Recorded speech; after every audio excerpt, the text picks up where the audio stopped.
If you're armed and at the Glenmont Metro, please shoot me. Make it a headshot. Shoot me in the temple, aiming slightly downwards. I need the bullet to travel the shortest possible distance through my brain before it hits my hippocampus. If I'm lucky, the sensation of the gunshot ripping through my skull will only last a few decades. As awful as this sounds, you'll be doing me an enormous favor. Death by a headshot as soon as possible is vastly better than the alternative. My ordeal started over 10,000 years ago at 10:15 this morning. I earn extra money by participating in drug trials. I'm a so-called healthy subject who takes experimental drugs to help assess side effects. Once it was a kidney drug. A few times it's been something for blood pressure or cholesterol. This morning they told me the drug I took was a psychoactive substance intended to accelerate brain function. None of the drugs I have tested so far have ever done anything for me, in the recreational sense. In other words, none of the drugs I've tested have given me a killer buzz, or mellowed me out, or anything. Maybe I've always ended up the placebo group, but nothing I've tested had affected me at all, he sighed. Today's drug was different. This shit worked. They gave me a pill at 10:15 and told me to hang out in the waiting room until they called me back for some tests. Only about 30 minutes, the research assistant told me. I flopped onto the waiting room couch and read a few articles from a copy of Psychology Today that was sitting on the coffee table. They hadn't called me back when I finished the Psychology Today, so I picked up a US News and read it cover to cover. Then I read an old Scientific American. What was taking them so damn long? I sluggishly turned my head to look at the wall clock. It was only 10:23 a.m. I had read all 3 magazines in 8 minutes. I remember thinking this was going to be a long day. I was right. The waiting room had a little bookshelf with some used hardcovers on it. When I stood up to walk to the bookshelf, it felt like my legs barely worked. It's not that they were weak, they were just slow. It took a full minute just to stand up off the couch and another minute to take 2 steps to the bookcase. Stress takes its toll on people when we're unable to catch our breath. We close up shop and start over again relentlessly, but it takes weeks to be up and running. I scanned the old books on the shelf and picked out a copy of Moby Dick. My arms had the same problems as my legs. Just reaching one foot in front of me to grab the book took a long time. I actually got bored just waiting for my hand to reach the spine of the book. Lost in thought, I lay back in my chairs and reached out my hand, wishing for a drink. I slogged back to the couch and collapsed onto it in a slow-motion fall that reminded me of the low-gravity hops of astronauts on the moon. I opened Moby Dick and began reading. I started with, "Call me Ishmael," and got as far as Ahab throwing his pipe into the sea, which was all the way to friggin' chapter 30, before they called me back. She said, "How are you feeling?" the research assistant asked me. "I feel slow," I said. "Actually, it's the other way around. Everything seems slow because you're so fast." But my legs, my arms, they're moving in slow motion. Your body seems like it's moving slowly because your brain is fast. Your brain is running 10 or 20 times faster than normal. You are thinking and perceiving reality at an accelerated pace. But your body is still constrained by the laws of biomechanics. Frankly, you're moving much faster than a normal person. She pantomimed a jogging motion. But your brain is running so much faster right now that even your fast walk seems very slow to you. I thought about my slow pop shot flop onto the waiting room couch. Even if my muscles had slowed down, my body would still react to gravity the same way. But in the waiting room, I even fell in slow motion. Slow muscles couldn't explain why gravity seemed weaker. My brain was going at warp 10. That's how I managed to read 3 magazines and the first 30 chapters of Moby Dick in 15 minutes. They ran a series of tests on me. The physical tests were fun. They made me juggle 3 balls, then 4, then 6. I had no problem keeping 6 balls in the air because they seemed to be moving so slowly. It was boring, frankly, waiting for each ball to move through its arc so I could catch it with my slow metabolized hands and toss it back into the air. They threw Cheerios in the air and I caught them with chopsticks. They dropped a handful of coins and I counted the total value before they hit the ground. The cognitive tests were less fun, but very illuminating. Finish a 50-word word search, 3 seconds. Solve an intricate maze drawn onto a poster-sized paper, 2 seconds.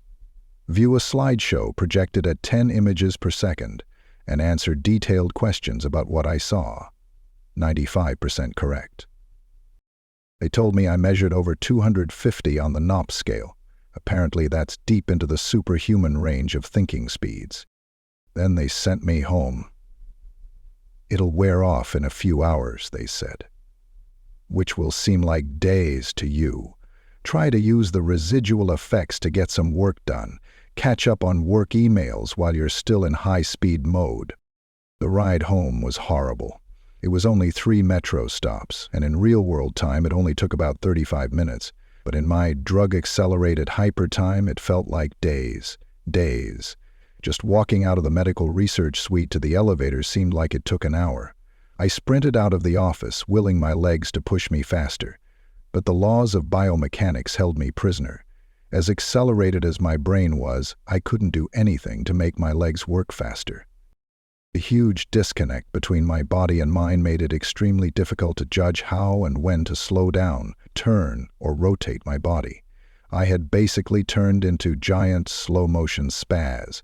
I misjudged my speed and rammed into the wall by the elevator button at a pretty good speed. Even though I could see the wall coming at me, I couldn't make my finger outstretched to hit the elevator button move away fast enough, and I jammed it against the wall. Hard. The pain was intense.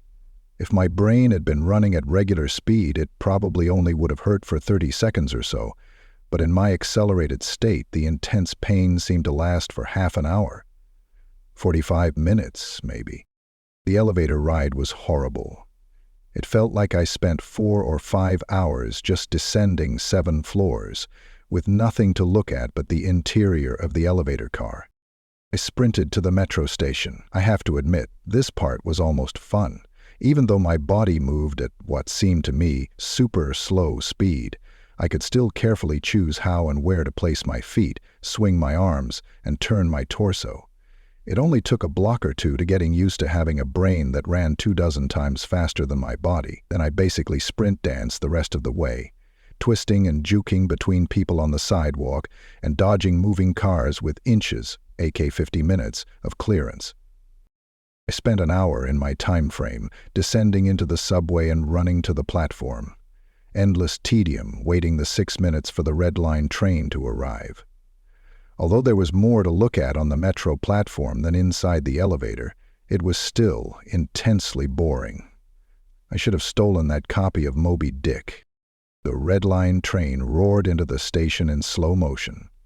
The normally high-pitched squeal of its brakes was frequency shifted by my high-speed mind to a long, low tone, like a monotone tuba solo. It wasn't just the squealing subway train that was 3 octaves lower than normal. All sound was slowed to the point of near inaudibility. Voices were gone, shifted below the threshold frequency of my hearing. I did manage to hear a screaming baby on my subway car, her shrieks slowed to sound like whale songs. Sharp sounds like a car horns and trucks bouncing over potholes were low, muddied roars like distant thunder.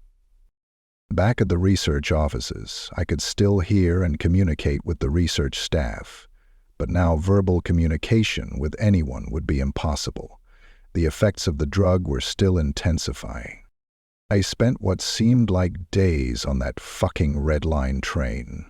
Days, listening to the wail song of the screaming baby and the tuba solo of the brakes. Where ordinary voices were frequency shifted out of my audio range, smells didn't seem to be affected. I never became nose-blind to the body odor, the stench of the train's brakes, and melange of farts and other smells wafting through the metro car. I finally got back to my apartment. Sprinting through my open door and into the front hall at full speed was like a slow, relaxing drift down a lazy river. I was relieved to be home. At least I had stuff I could do there. I'd picked up the book I was reading, 100 Years of Solitude, and finished it. Despite turning the pages so quickly that I tore many of them, it seemed like most of the time I spent finishing the book was spent on page turning and not actually reading. 3 minutes had passed since I got home. I tried surfing the internet. My God, it takes a long time for computers to boot these days, but it was too frustratingly slow. Hours seemingly to load each new page and a fraction of a second to read it. 100 articles in my news feed read, and just 3 more minutes done.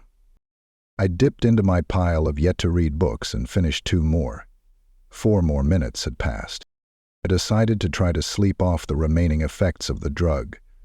Unfortunately, whatever part of my mind is responsible for perception, the part that's been accelerated to hyperspeeds by the drug, isn't the same as the part that governs sleep. Despite being awake for what I perceived as days, my physical brain still thought it was 1:25 p.m. It was not ready for sleep. Nevertheless, I tried to sleep. I walked to my bedroom, a slow 45-minute drift through my apartment, and flung myself into bed, lazily falling like a feather onto the mattress. I closed my eyes and lay there for hours and hours, 10 minutes of reality time, before giving up. Sleep would not come. I was facing what was going to feel like days, or maybe even weeks of being trapped in a slow-motion prison. So I took an Ambien. The sensation of the pill and the splash of water I used to swallow it sliding my throat was sickening. A lump that blocked my breathing, moving like a slug down my esophagus. I didn't wait for an answer, but continued. "Put your hand over your mouth and breathe," Sunny said. She smiled. "Great, now I can practice this." I read a book. 10 minutes had passed. I read another.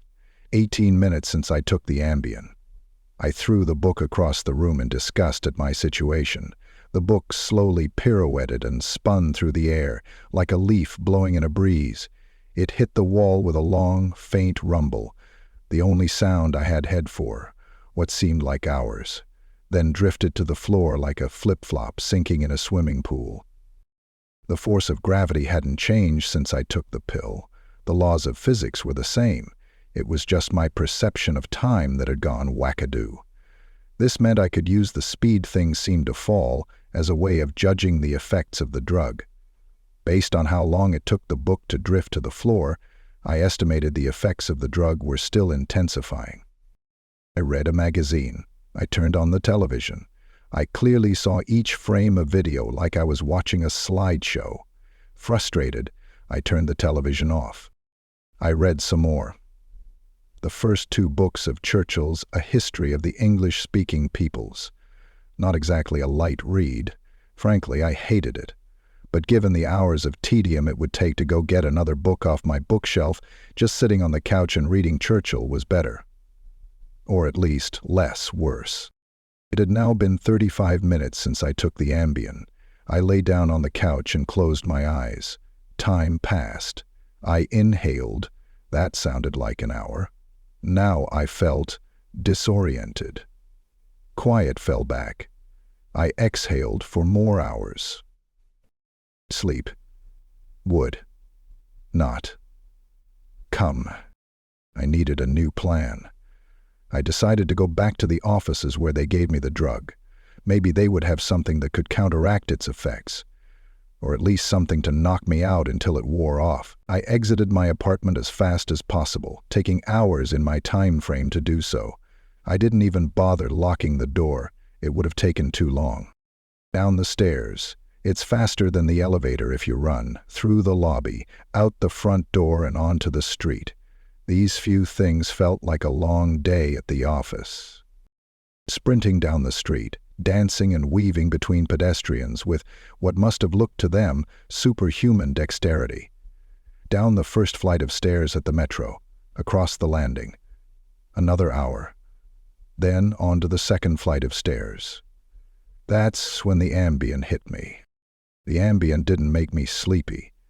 Not at all. Instead, it must have had a severe cross-reaction with the experimental drug I took this morning.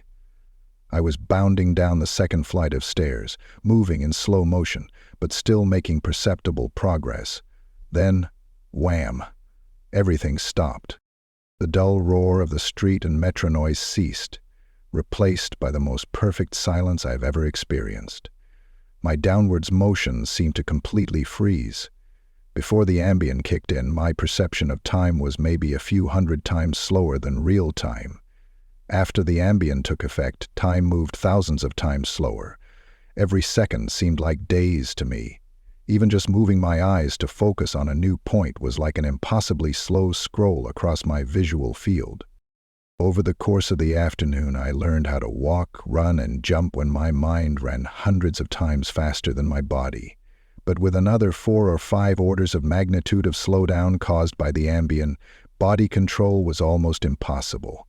I fell on the stairs.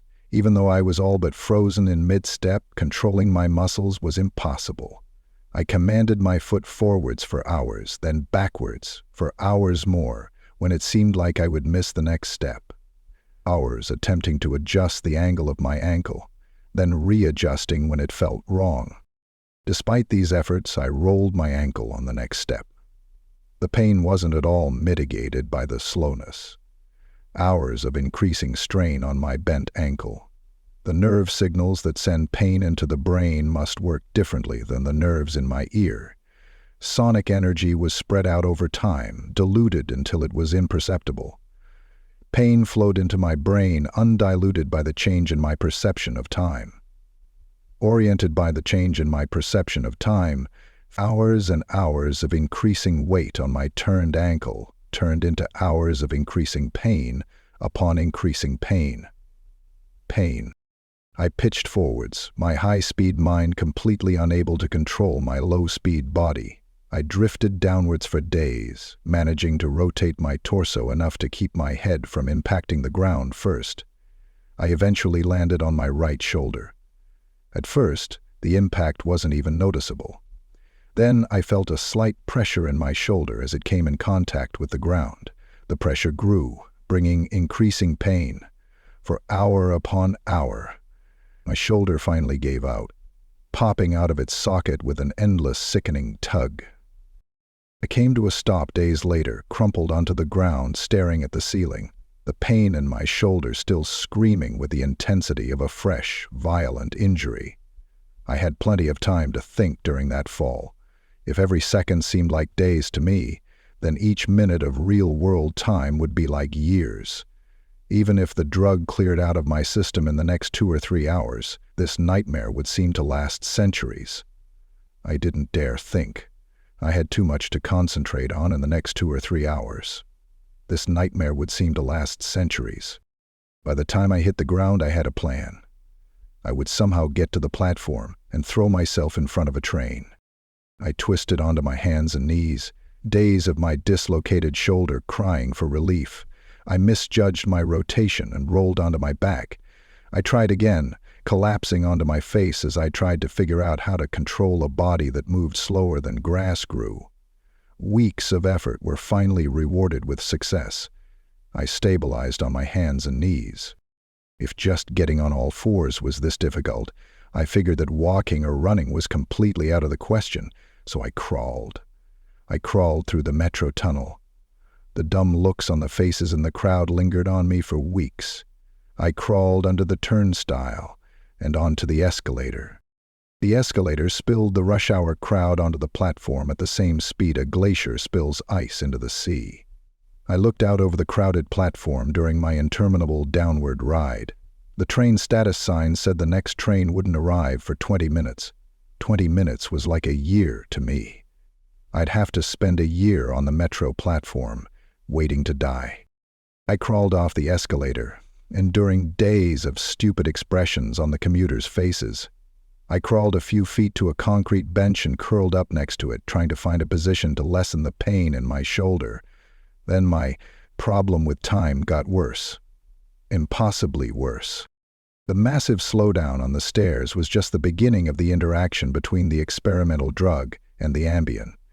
It fully hit me while I was curled up by the bench. I blinked. Years of darkness followed. Sound was already gone, and with my blink, sight was gone as well. All that existed was the pain from my fall. And then, my hyper-accelerated mind wasted no time compensating for the lack of sensory input. Voices spoke to me. They sung to me in languages that never existed. Patterns and faces and colors came and went in my mind's eye. I recalled my whole life and imagined living another. I forgot English. I settled into a profound despair. I spoke to God. I became God. I imagined a new universe and brought it to life with my thoughts. Then I did it all again and again. My eyes opened with geologic slowness, a faint glow. Weeks. A slit of light. Weeks. A narrow view of the metro platform. Ankles of the commuters near me, and an advertisement on the opposite wall. I extracted my phone from my pocket. A project that spanned decades. How can I even explain the boredom? The pain in my shoulder is nothing compared to the boredom. Every thought I can think I have thought hundreds of times already. The view of ankles and advertisements never changes, never. The boredom is so intense it's tangible, like a solid object of metal and stone wedged into my skull. Inescapable. What are my options? If I crawl and fall onto the tracks without an oncoming train to crush me, I won't die. I'll experience even more pain from the 4-foot fall, but I'll most likely be rescued by some do-gooder on the platform and unable to act when the train finally does arrive. My suffering in that scenario will be endless. So I wait for the train, so I can throw myself under it. When it finally hits me, I will experience the pain of being ripped to pieces for centuries, until finally the light of life leaves my brain and my experience ends. I've lived hundreds of lifespans at the foot of this bench. I am far older, in spirit, than any human who has ever lived. Most of my life experience has been a snapshot of pain huddled on the floor of a subway platform, with an unchanging view of ankles and advertisements. This post is my plan B, my Hail Mary, my long shot. I've spent lifetimes typing and posting this message in the hope that someone will read it and become convinced that my suffering must end. Someone on this platform right now. Someone who will find the man curled under the bench, the man who crawled down the escalator, and kill him as swiftly as possible. A bullet to the temple. It'll be hard to complete this maneuver before intercepted from space, Commander Ragnall said in a white voice, imposing its fate labeled on the escalator and killing the man curled under the bench, the man who crawled down the escalator, and kill him. A bullet to the temple. If you're armed and at the Glenmont Metro, please shoot me.